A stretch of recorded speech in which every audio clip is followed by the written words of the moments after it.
भारत के संविधान के आर्टिकल 38 भारत को एक वेलफेयर स्टेट के तौर पर पेश करता है और सरकार की जिम्मेदारी है कि बजट और उससे जुड़ी वेलफेयर स्कीम्स के जरिए इन आर्टिकल्स को हकीकत में लाया जाए। इसलिए यूनियन बजट सिर्फ एक आंकड़ों की किताब नहीं, बल्कि सरकार की प्राथमिकता और वेलफेयर स्टेट के संविधान से जुड़ी वफादारी का आईना है। सरकार की जिम्मेदारी है कि इकोनॉमिक पॉलिसीज, जिनमें बजट भी शामिल है, ऐसी बनाए जाए जो गैर बराबरी को कम कर सके और सबसे ज्यादा गरीब वर्ग को सहारा दे। बजट वो लाइफलाइन है जिससे शिक्षा, स्वास्थ्य, पेयजल, social security, SC ST minority, गरीबों की भलाई के लिए स्कीमें चलाई जाती है। मगर ये बजट को देखकर महसूस होता है कि ये भविष्य के निर्माण से ज्यादा हेडलाइन बटोरने का एक दस्तावेज है। इससे सबसे ज्यादा प्रभावित होने वाली वही लोग पीछे छूट रहे हैं जिन्हें सरकार के सहारे की सबसे ज्यादा जरूरत थी। वो किसान जो बढ़ती लागत से परेशान हैं, वो नौजवान जो बेरोजगारी का सामना कर रहे हैं, और वो औरतें जो निजामती रुकावटों से जूझ रही हैं, और वो गरीब जो महंगाई के बोझ के तले दबे हुए हैं। This government is proudly marketing the income tax exemption of 12 lakhs. But the question is, how many Indians even earn that much to benefit from it?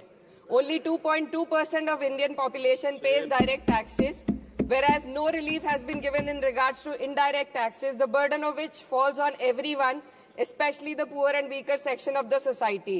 This clearly shows that this is not an inclusive budget. GST की ऊंची दरों ने आम आदमी की कमर तोड़ दी है। जरूरत इस बात की है कि खाद्य सामग्री, दवा, स्कूल की किताबें और जरूरत की चीजों पर टैक्स कम किया जाए।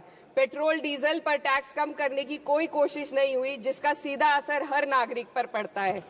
आर्टिकल 41 कहता है कि सरकार को ये कोशिश करनी चाहिए कि वो अपनी इकोनॉमिक हालात और रिसोर्सेज के हिसाब से लोगों को रोजगार दे।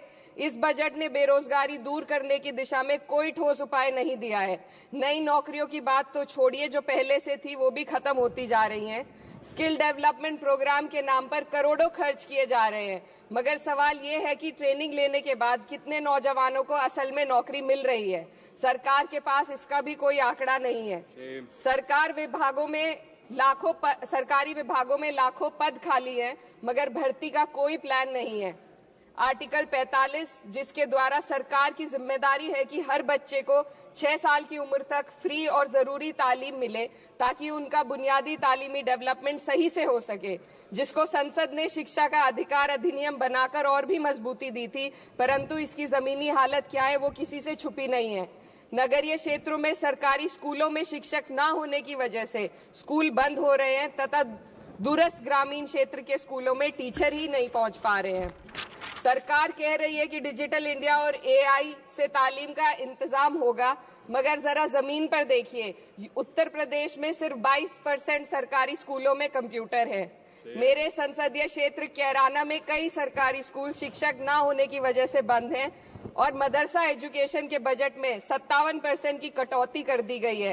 क्या यही सबका साथ सबका विकास है? इसी तर्ज पर अस्पताल हैं जहां पर डॉक्टर नहीं है। आर्टिकल 47 अच्छी सेहत और जिंदगी के स्टैंडर्ड को बेहतर बनाने की आवश्यकता पर जोर देता है। राज्य की जिम्मेदारी है कि लोगों की सेहत और उनके वेलबींग को बेहतर करने के लिए जरूरी कदम उठाए, लेकिन हकीकत यह है कि इस बजट का सिर्फ 2% ही आम जनता तक पहुंच पाता है। शामली जिले में 84 डॉक्टर की पोस्ट स्वीकृत है, मगर सिर्फ 29 डॉक्टर काम कर रहे हैं और गायनोकोलॉजिस्ट मात्र 1 है। दवाइयों की कीमतें बढ़ती जा रही हैं, मगर गरीबों के लिए कोई राहत नहीं है। सरकार ने महिलाओं के लिए बजट बढ़ाने का दावा किया, मगर 81% इसका बजट सिर्फ पोषण योजनाओं में डाला गया है। महिलाओं के रोजगार, उनके इकोनॉमिक इंडिपेंडेंस और सुरक्षा के लिए कोई ठोस योजना नहीं बनाई है। बेटी बचाओ बेटी पढ़ाओ का बजट घटा दिया गया, जिससे साफ है कि ये सिर्फ नारेबाजी थी और कुछ नहीं। किसानों की बदहाली हम सबके सामने है, लगातार चलती आ रही है। 2016 में कहा गया था कि 2022 तक किसानों की आमदनी दोगुनी होगी, मगर 2025 आ गया और MSP पर कोई ठोस गारंटी आज भी दी नहीं गई है।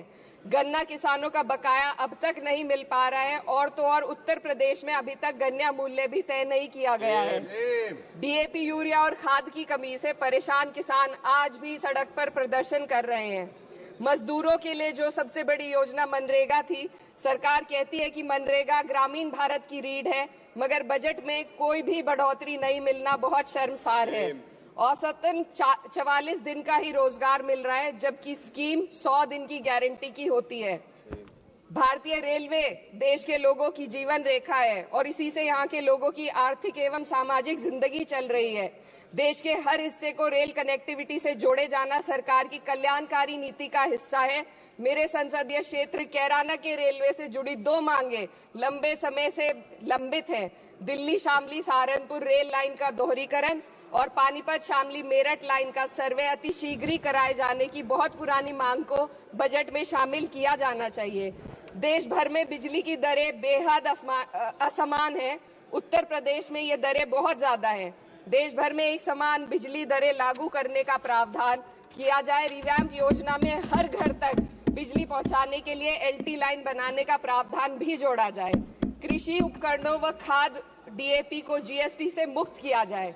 किसानों की एमएसपी की मांग को पूरा करने के साथ साथ उत्तर प्रदेश के किसानों को गन्ना मूल्य निर्धारण पिछले वर्ष से बढ़ाकर किया जाना बेहद जरूरी है। जनपद शामली व मुजफ्फरनगर को एनसीआर में तो शामिल किया गया है, परंतु वहां पर कोई विकास नहीं हुआ तथा उसको कोई भी लाभ नहीं मिला है। वहां के लोग सिर्फ प्रदूषण के बाध्यकारी नियमों से परेशान हैं, इसलिए दोनों जनपदों को एनसीआर की सीमा से बाहर किया जाना चाहिए।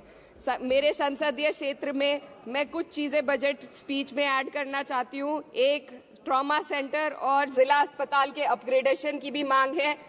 जनपद शामली और सहारनपुर में एक महिला डिग्री कॉलेज खोला जाए। कैराना में सर जस्ट कंक्लूडिंग, यमुना नदी के घाट पर सौंदर्य कार्य का भी कार्य जोड़ा जाए। जनपद शामली में टेक्सटाइल पार्क की स्थापना की जाए और जो संसद निधि है, सांसदों को केवल 5 करोड़ रुपए दिए जाते हैं और एमएलए, उत्तर प्रदेश के एमएलए को भी 5 करोड़ दिए जाते हैं। हमारी मांग है या तो इसे बढ़ाकर 25 करोड़ किया जाए या फिर सिरे से खारिज किया जाए। Sir, just one minute. The union budget was an opportunity to address the pressing... Sir, just 1 minute. Please, 2 more speakers are in your party. Sir, just concluding. Pressing concern of India's citizen, rising unemployment, soaring inflation, crumbling public services and deepening rural distress. Yet, instead of offering real solution, the government has focused on optics and half measures. While tax relief for the middle class is welcome, it does nothing for the millions who earn too little to benefit from it. Education remains underfunded, rural employment stagnates, and farmers continue to struggle without meaningful support. The delays in conducting the census and caste census further exposes the government's disregard for data-driven policy making and social justice. India needs a budget that prioritizes its people, not just its economic headlines, a budget that invests in human capital, strengthens social security, and ensures dignity and stability for all. But what we have instead is another missed opportunity, one that fails the poor, the youth, the farmers and the women of this country. Budget प्रस्ताव पर अपने विरोध को मैं 2 पंक्तियों में आपके सामने रखना चाहूंगी। बेदम हुए बीमार दवा क्यों नहीं देते? बेदम हुए बीमार दवा क्यों नहीं देते? तुम अच्छे मसीहा हो, शिफा क्यों नहीं देते? मिट जाएगी मखलूक तो इंसाफ करोगे, मुंसिफ हो तो हश्र उठा क्यों नहीं देते? Subrayan,